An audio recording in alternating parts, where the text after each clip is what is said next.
So let's consider this application of vectors or directional arrowed lines. So here we have, if we have just straight north-south and east-west, and this is miles per hour, let's say a plane is traveling north at 400 miles per hour. That's what that would look like. It would stop at the 400. But let's say the plane is traveling at 500 miles per hour. Normally that would go up to the 500. But it's in the direction of 45 degrees from north, going 45 degrees east. Okay, so from north, instead, the plane was going 45 degrees east. So rather than going straight north, this is the direction of the plane. That arrow represents how the plane is flying.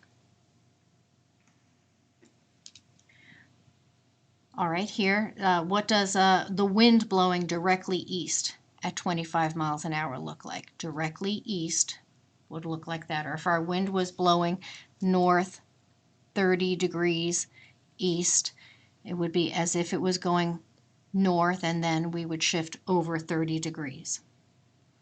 All right, so if you were to put the path of the plane and the path of the wind head to tail, put these directional arrows head to tail, you'd have the actual path of the plane. You'd have the actual path of the plane. All right, so here we have, here's our plane. Rather than traveling directly north, it's traveling 500 miles per hour, but at north, what looks more like maybe 30 degrees east. That kind of looks like 30 degrees. They don't give us an exact value here. So that's what the plane, that's the path the plane is taking, but not only is the plane traveling that way, but the wind is blowing directly east. There's a strong wind blowing directly east, so the wind would be going directly east. So you consider this as one side of the parallelogram, and we put them head to tail. Head to tail, here's the other side of a parallelogram.